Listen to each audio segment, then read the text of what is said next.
वंदे मातरम। देश की हालत ये हो गई है कि अब हमारे यहाँ नेता लोग भी समझने के लिए तैयार नहीं है। और वो नेता वो होते हैं जिनको अपने पर्सनल स्वार्थ से मतलब होता है। और अपने अगर मंच पे कोई बात होती है वो अपने से बड़ा किसी को समझते ही नहीं है। सिर्फ अपने स्वार्थ हित की बात करते हैं, अपने पार्टी हित की बात करते हैं, या कोई संगठन का नेता होता है उस संगठन की हित की बात करता है और अपने पर्सनल फायदे के हित की बात करता है। मंच पर जो लोग जाते हैं और मंच पर उन्हीं की चापलूसी भी करते हैं, तो ये चापलूसी से देश पूरी तरीके से खराब होता चला जा रहा है। इतना तेजी से जो है डेमोक्रेसी बदल रही है भारत की। सनातन धर्म का देखते देखते समाप्ति के दौर पे चला गया। अगर आप चाहे आप 5वीं शताब्दी की बात करें, चाहे आप उस समय तो लालची थे, उस समय तो मुगल अभी आए नहीं थे। 10वीं शताब्दी की बात करें तो अलेक्जेंडर आया था। और इधर 13वीं शताब्दी में या 14वीं शताब्दी में ये मुगलों का यहाँ पर आना हुआ। और इन मुगलों ने, जैसे मान के चलो कि हम अरब से आए, अगर हम कहते हैं यहाँ के लोग जो यहाँ के कन्वर्टेड हिंदू से मुसलमान हो गए हैं, कन्वर्टेड मुस्लिम, वो कहते हैं कि हमारे पूर्वज अरबी हैं, मुगल के हैं। तो अगर तुम्हारे पूर्वज मुगल के हैं तो तुम भारतीय कैसे? अगर तुम भारत के हो तो तुम मुगल या मुसलमान कैसे? तो ये देश के साथ बहुत बड़ा छलावा हुआ है। ये जो भी उस समय के मौके पर नेता रहे हैं, अभी तो डेमोक्रेसी भारत में 1947 के बाद आई, जो कि छलावा हुआ। और छलावा में भी विभाजन होने के बाद, धर्म के आधार पर विभाजन हुआ, तो वह पाकिस्तान बन गया, इस्लामिक मुल्क। और यहाँ पर इसको भी सेकुलर देश बनाने की कोशिश कर दी गई। और जब संविधान सभा की बैठक हुई कईयों बार अंबेडकर साहब जी के सामने, जिन्होंने संविधान को लिखा था, और संविधान सभा की बैठक में चाहे वो जवाहरलाल नेहरू हो, चाहे उनके कैबिनेट के जितने भी लोग हों, तो इनके बातों को उन लोगों ने माना भी नहीं। और वहां पर भी जब संविधान सभा की बैठक हो रही थी तो इसको परोसने का सेकुलरिज्म विदेशी परंपरा है, ना कि भारतीय। जब धर्म के आधार पर बंटवारा हो गया, उन लोगों का अलग देश मिल गया, तो फिर यहाँ पे सेकुलरिज्म क्यों, वक्फ बोर्ड क्यों? भाई वक्फ बोर्ड ये भारतीय परंपरा नहीं रही है। उस समय जो मुगली शासनकाल था, उस समय पर्सिया थे, यानी कि ईरान वाले और इराक वाले। तो यहाँ पर जो लोग आए, इराक, पर्सिया, तुर्किस्तान या तालिबान या मुगल, मंगोल, अरबी लूटने पाटने के लिए आए, तो उन लोगों का ये था ना, दो कम्युनिटी थी, सिया और सुन्नी। तो उन लोगों का जो झगड़ा चला करता था सिया सुन्नी का, तो वो उस समय का तो मतलब हुआ था। 47 के बाद जैसे शत्रु संपत्ति होती है ना भाई, तो ऐसे तो ये कानून, वक्फ बोर्ड जैसा कानून तो पाकिस्तान में भी नहीं है। भाई शत्रु संपत्ति जो हिंदू वहां पे छोड़ के आए, चाहे हमारे रामजेठ मलानी के पिताजी आए, चाहे ये प्रेम चोपड़ा जी आए, चाहे सुनील दत्त आए, या उनके पिताजी छोड़ के भाग के आए, वैसे ही ढेर सारे लोग वहां से आए। तो वहां की संपत्ति, तो वहां पे तो वक्फ बोर्ड का कोई जिक्र ही नहीं है और ऐसा कानून ही नहीं बना हुआ है। और लेकिन यहां पर जो गांधी की देन रही, जिसको राष्ट्रपिता कहते हैं, राष्ट्रपिता ये कोई नहीं होता है, राष्ट्रपिता इसको बना दिया गया। राष्ट्रमाता कौन है भाई? देखो, भगवान राम भी राष्ट्रपिता नहीं थे। वो भी अपने जो है भूमि को, देवभूमि को प्रणाम करते थे, वो करते थे, और धरती माँ को धरती माँ समझते थे। और उस समय कोई पिता नहीं था, अयोध्या उनकी धरती माँ थी। तो आप लोगों को पता था कि, पता होगा, इतिहास पढ़ा होगा, और आप लोगों को शास्त्रों के बारे में, रामायण पुराण के बारे में ज्ञात होगा, या कहीं से सनातन धर्म की बात होगी, या शास्त्रों का ज्ञान होगा, ब्रह्म ज्ञान होगा, ब्रह्मास्त्र का ज्ञान होगा, तो आप लोग इसको सही से समझेंगे। लेकिन आजकल बच्चों को कहाँ ज्ञान होगा? नेताओं तक को ये ज्ञान नहीं है। वही नेता है जो convent school, missionary school, Macaulay की शिक्षा पद्धति से आए हैं, वही लोग हैं, उनको कहां से ज्ञान होगा? और वही लोग महात्मा गांधी को राष्ट्रपिता बना देते हैं। अरे वो किस कैरेक्टर का व्यक्ति था, किस स्वभाव का व्यक्ति था, वो आप लोगों से बेहतर कोई नहीं जानता है।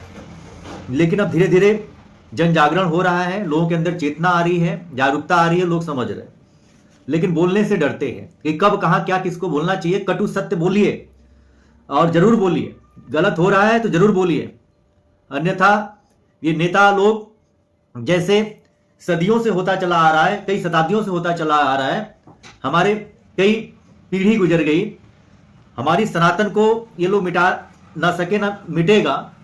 लेकिन सनातन एक ऐसी शक्ति है कि अब धीरे धीरे जन जागरण आ रही है, राष्ट्रवादी नेता भी लोग हैं, आ रही है, धीरे धीरे समझ रहे हैं। लेकिन जरूरी नहीं है कि सबको सब कुछ पता हो।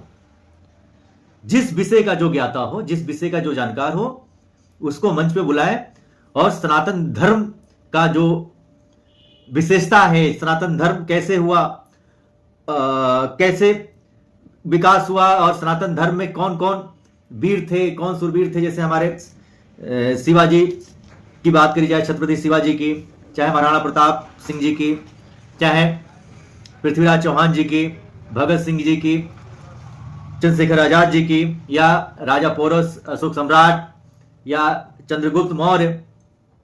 ये शिक्षा पढ़ाने की जरूरत है।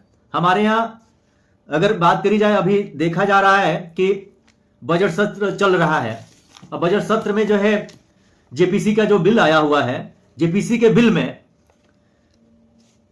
वो हमेशा इस संविधान को, भारत के जो संविधान को, लोग सरिया संविधान बना दिए हैं कांग्रेसियों ने। और इन्हीं लोगों की देन थी जो कि भारत विभाजन हुआ, भारत पाकिस्तान विभाजन 1947 ईस्वी में।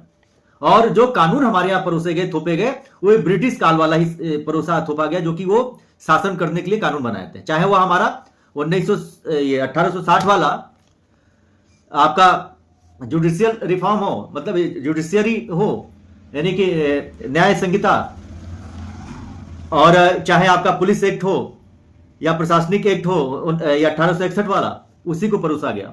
चाहे हमारा जो मैकाले शिक्षा 1854 वाला, 1858 वाला, उसी को परोसा गया। उसी के चक्कर में हमारी बहन बेटियां, देखा जाए तो आजकल लव जिहाद का शिकार हो रही हैं, धर्मांतरण का शिकार हो रही हैं, ड्रग जिहाद का शिकार हो रही हैं। ड्रग जिहाद को लेकर के जो आ रही है फंडिंग, आ रही है, जो टेरर फंडिंग हो रही है, ड्रग्स जो स्मगलिंग हो रही है, जो यहां पे जो बच्चे हमारे कॉलेज में पढ़ रहे हैं, मैनेजमेंट कॉलेज में पढ़ रहे हैं, हायर एजुकेशन ले रहे हैं, तो वहां पे हमारी बहन बेटियों को ड्रग्स की सप्लाई किया जा रहा है, बच्चों को ड्रग्स की सप्लाई किया जा रहा है, उसका आदी बनाया जा रहा है, उसको नपुंसक बनाया जा रहा है। और वो लोग उस मुहिम में कामयाब भी हो रहे हैं, क्योंकि यहाँ के जो नेता हैं, दोगले नेता हैं, इन लोगों को इन सब चीजों से मतलब नहीं है कि देश में क्या हो रहा है, राष्ट्र में क्या हो रहा है, समाज में क्या हो रहा है। बस उन लोगों को अपना बनता, पैसा जाए जेब में, भाड़ में जाए जनता। तो ये सब चीजें हैं, ये सबको बोलना पड़ेगा। और अपने यहां आप लोगों ने खुद स्वयं में देखा होगा कि, और अगल बगल देखा होगा, न्यूज और सोशल मीडिया पर आजकल तो देखा जाए तो जो सोशल जन क्रांति आ गई है, या सोशल मीडिया पे जो जनचेतना लोग आ रही है सनातन धर्म को लेकर के, जो हमारे जितने भी राष्ट्रवादी लोग हैं या जितने भी सनातनी सुरवीर हैं, समझ रहे हैं और बोल रहे हैं, ये हमारे जो जन चेतना का ही कारण है। सोशल मीडिया प्लेटफॉर्म को भी कहीं ना कहीं इसका श्रेय जाना चाहिए। अब इसी बात को लेकर के हमारे यहां परसों सुधांशु चतुर्वेदी जी ने बोला था सदन में कि 200 देश हैं। ये बताइए, लोकसभा स्पीकर साहब से पूछा गया कि 200 देश हैं, ये सरिया जैसे संविधान से ऊपर हटके सरिया केवल भारत में ही ये लोग समझते हैं, और 200 देशों में कभी भी ऐसा नहीं हुआ कि संविधान से ऊपर हटके मतलब सरिया को दर्शाया जाए और दिखाया जाए। लेकिन भारत ऐसा देश है कि संविधान से ऊपर सरिया को दिखाया जाता है। यानी कि सरिया सरोपरी है। यही जो 77 महापाप इन लोगों ने किए कांग्रेसियों ने, यानी कि 77 संशोधन हुए हैं जिसमें 50 से अधिक महापाप है। जिसमें आपका अगर बात करी जाए तो 1955 में 1954 में वफक बोर्ड जो कि का कोई जिक्र नहीं, चैरिटी शब्द का जिक्र था। चाहे जैसे अंबेडकर साहब का संविधान 26 जनवरी 1950 को लागू हुआ और 1951 ईस्वी में ही इन्होंने पहला संशोधन किया।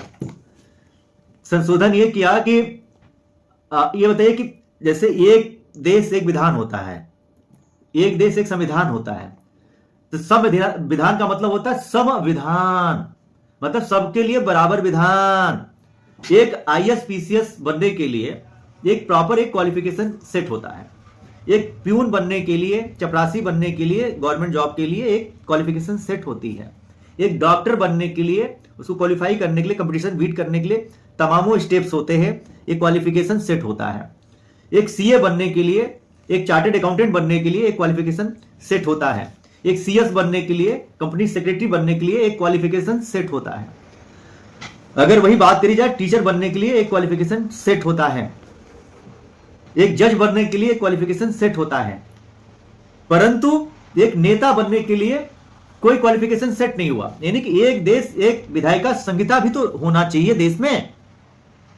कोई भी ऐरा गैरा आ जाता है, अनपढ़ जाहिल, और वो विधायक बन जाता है, सांसद बन जाता है, पार्षद बन जाता है, मंत्री बन जाता है, वो देश को चला रहा होता है। जैसे बिहार में भी देख रहे हैं 8वीं पास शिक्षा मंत्री बना फिर रहा था, या एक भैंस चराने वाला रेल मंत्री बना रहा और चारा घोटाला भी किया।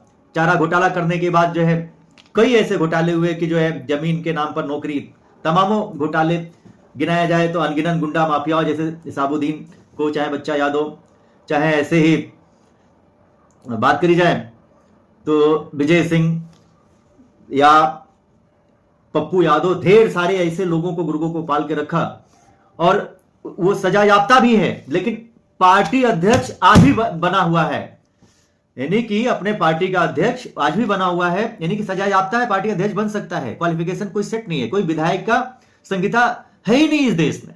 लेकिन एक अधिकारी बनने के लिए, एक एम्प्लॉय बनने के लिए, एक सरकारी नौकरी करने के लिए, पुलिस कांस्टेबल बनने के लिए क्वालिफिकेशन सेट है। परंतु एक नेता बनने के लिए कोई क्वालिफिकेशन सेट ही नहीं, यानी कि एक विधायिका एक विधायक संहिता। इस 1951 ईस्वी में ये जवाहरलाल नेहरू ने किया। यानी कि एक कोई कटुआ जाहिल इंसान भी जो है नेता बन सकता है, यानी कि वही सब जाहिल होते हैं, वही सब ये सब चीजें कर रहा है। और 1954 में भी जो इसने किया महापाप, चैरिटी शब्द का जिक्र था, उसको वफक बोर्ड मतलब उसको दे दिया। वफक बोर्ड जो अभी चल रहा है जेपीसी का मुद्दा और तमाम वो चीजें, और यही से देखा है 10 लाख एकड़ से ऊपर जो है जमीनें एक्वायर कर रखे हैं, उससे ज्यादा ही है अभी तो। ये केवल गवर्नमेंट आंकड़ा दिखा रहे, कहीं पे भी वो लोग दावा ठोक दें वो वफक बोर्ड की जमीन होगी। उसी को देखा इंदिरा गांधी ने जी भी ने बल दिया, उसको बढ़ाने का काम किया, इमरजेंसी लगाई 1976 में, हारी हुई प्रत्याशी थी और अपने बॉयफ्रेंड के साथ जो मुस्लिम था उसके साथ मिल करके जो कुछ भी कर रही थी, और जितने भी विपक्ष के नेता थे सबको उन्होंने जेल में ठुसवा दिया, भरवा दिया। मीडिया, पत्रकार, लेखक, बुद्धिजीवी जितने भी थे कि कोई लिख ना सके, ना कोई बोल सके। उस दरमियान उस समय का चक्र था, उस काल में उन्होंने ये किया।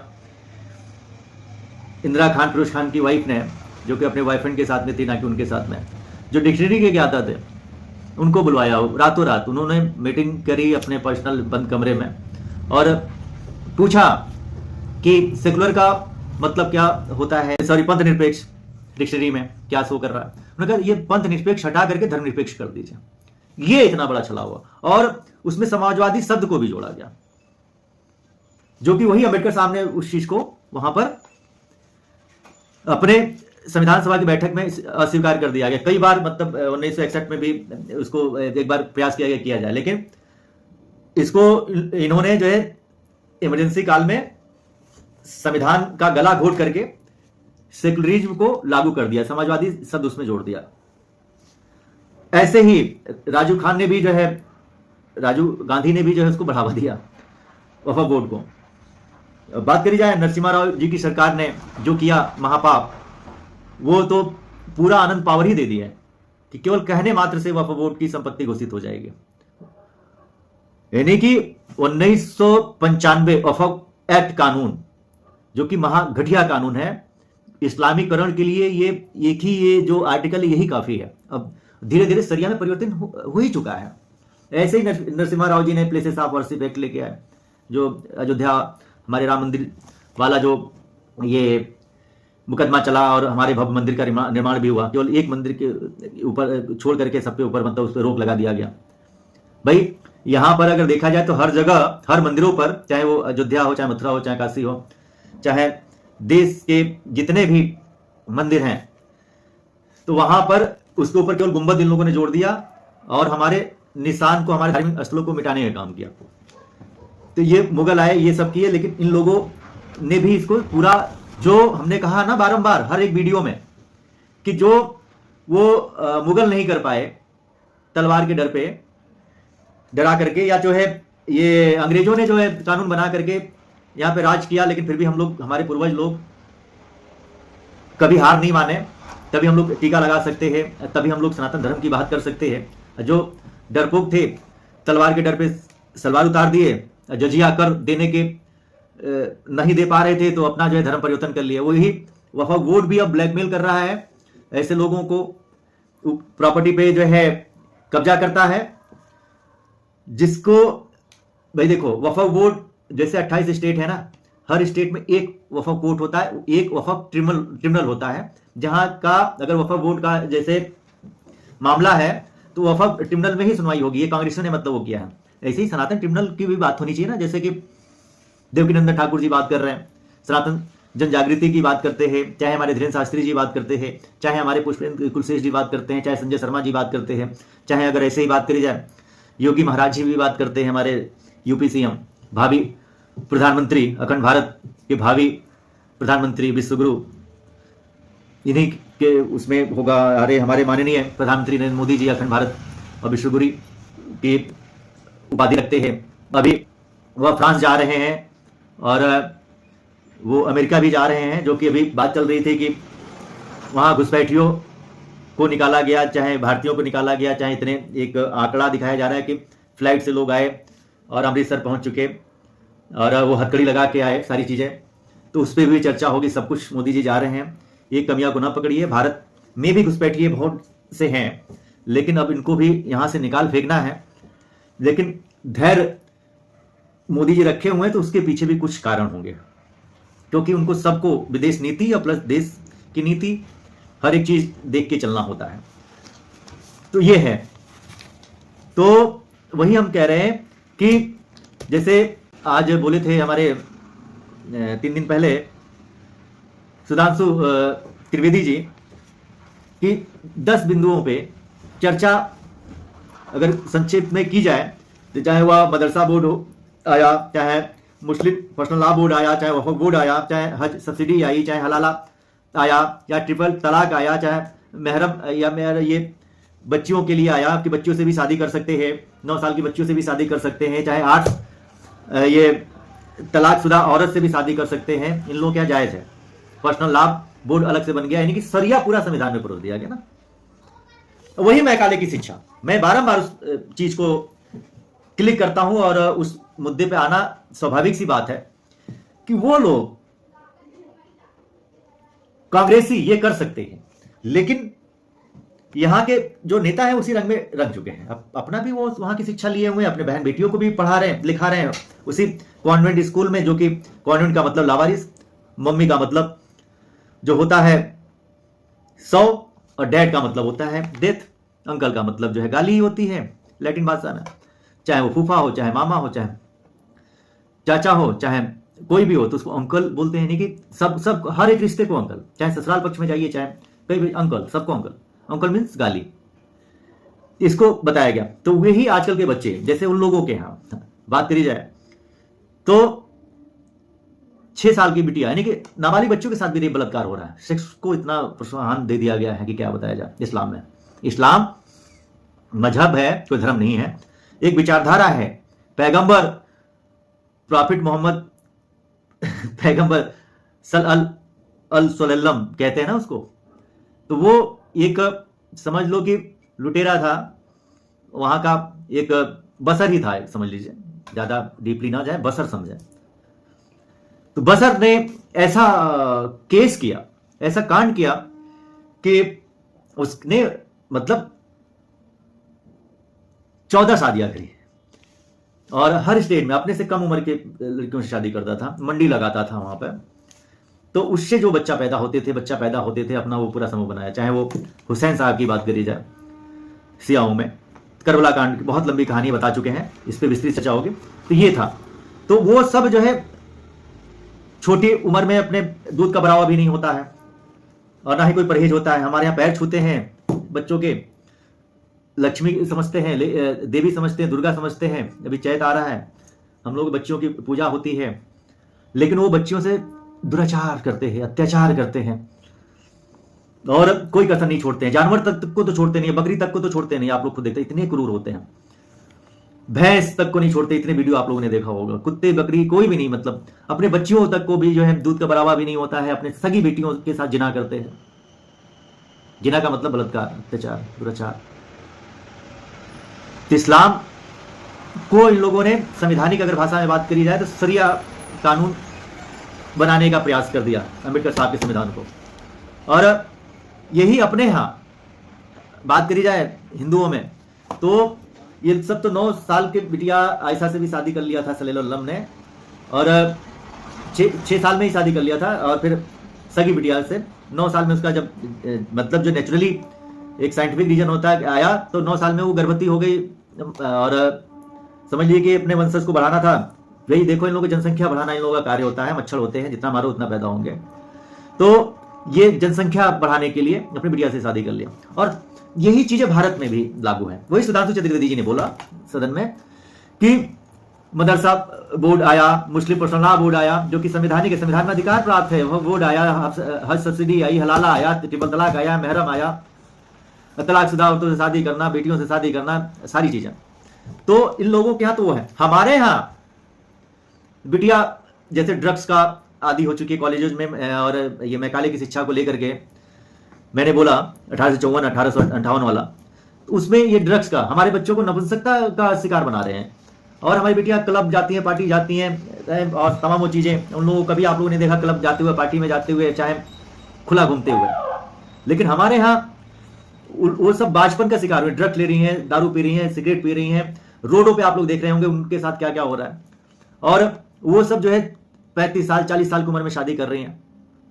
एक बच्चे पैदा करने बहुत बड़ी बात है, और वही उन लोगों क्या 4 बीबी 40 बच्चे। अरे 4 बीबी क्या, उन लोग क्या कॉन्सेप्ट ये है कि जितना पैदा कर पाओ, बाकी तलाक तो दे ही देते हैं। जिनसे मन बढ़ जाता है, जो बाज हो जाते हैं, उनको फिर नई अपने बिटिया से शादी करना हो, चाहे और किसी से शादी करना हो, घर ही में शादी होता है।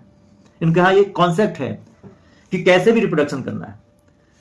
लेकिन अपने यहाँ 40 साल में शादी होगी या 35 साल में शादी होगी, पीरियड आना रुक जाता है।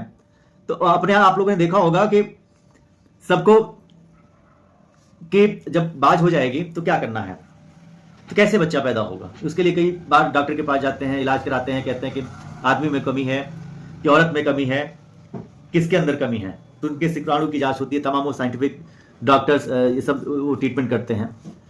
तो वही आजकल तमामों चीजें आ गई हैं कि इनका शुक्राणु लेकर के उनके में डाल दिया जाए, इनका शुक्राणु लेकर उनके में डाल दिया जाए, तो उसको बोलते हैं आईवीएफ। तो आईवीएफ केवल हिंदू ही कराता है, और आईवीएफ में एक बच्चा पैदा हो गया, समझ लीजिए कि बहुत खुशी की बात है। डेमोक्रेसी कितना तेजी से घट रही है।